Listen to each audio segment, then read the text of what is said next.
আবাসন খাতে plot, flat ও বাড়ি বিক্রিতে মন্দার কারণে এই খাত জুড়ে চলছে চরম স্থবিরতা। নতুন বিনিয়োগ না হওয়া ও পুরনো প্রজেক্ট প্রায় অচল হয়ে থাকায় উদ্যোক্তারাও পরিচালন ব্যয় মেটাতে হিমশিম খাচ্ছেন। সব মিলিয়ে বলা যায় খাতটি এখন গভীর সংকটে। অন্তত ৬০% ব্যবসা মন্দার কবলে।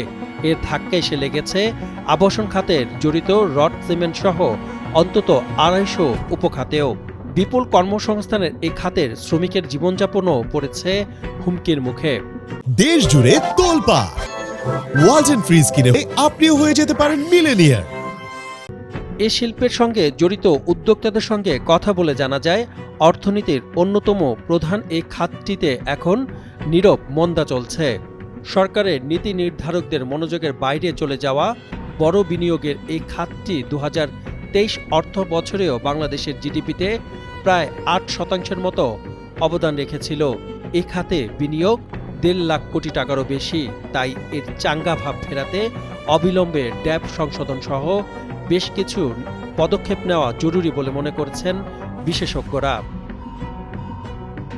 এ খাত সংশ্লিষ্টদের তথ্যমতে বর্তমানে সারা দেশে বছরে অন্তত ১ লাখ নতুন অ্যাপার্টমেন্টের চাহিদা রয়েছে।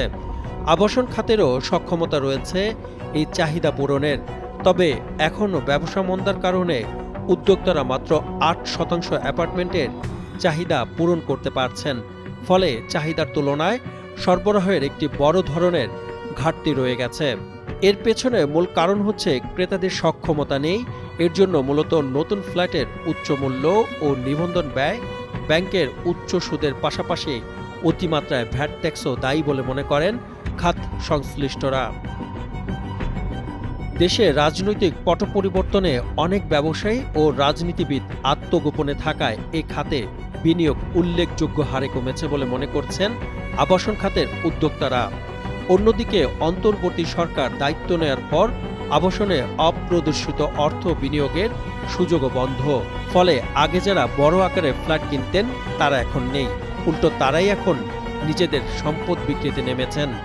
বর্তমানে আসলে যদি সত্যিকারে রিয়েল এস্টেটের কথা বলেন তাহলে রিয়েল এস্টেট সেক্টরটা এই মুহূর্তে খুব ভালো নেই। পট পরিবর্তনের পরে তো আপনি জানেনই আসলে রিয়েল এস্টেটের অন্যতম বিনিয়োগকারী আসলে যে রাজনীতিকবিদরা থাকেন কিংবা সরকারের যে সমস্ত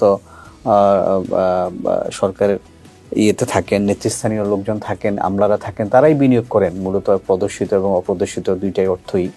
তো সেই ক্ষেত্রে আমরা এখন তো দেখছি যে এখন তো আসলে কোনো তত্ত্বাবধায়ক সরকার বা উপদেষ্টা পরিষদ আছেন যারা খুবই স্বল্প সংখ্যক, কিন্তু কোনো রাজনৈতিক নেতৃত্ব নাই এই মুহূর্তে। তো যার জন্য আসলে এই মুহূর্তে আসলে রিয়েল এস্টেটের বিনিয়োগ নাই বললেই চলে। সেই ক্ষেত্রে আমরা এর জন্য মূলত একটা বড় রাজনৈতিক পট পরিবর্তনকে বলছি।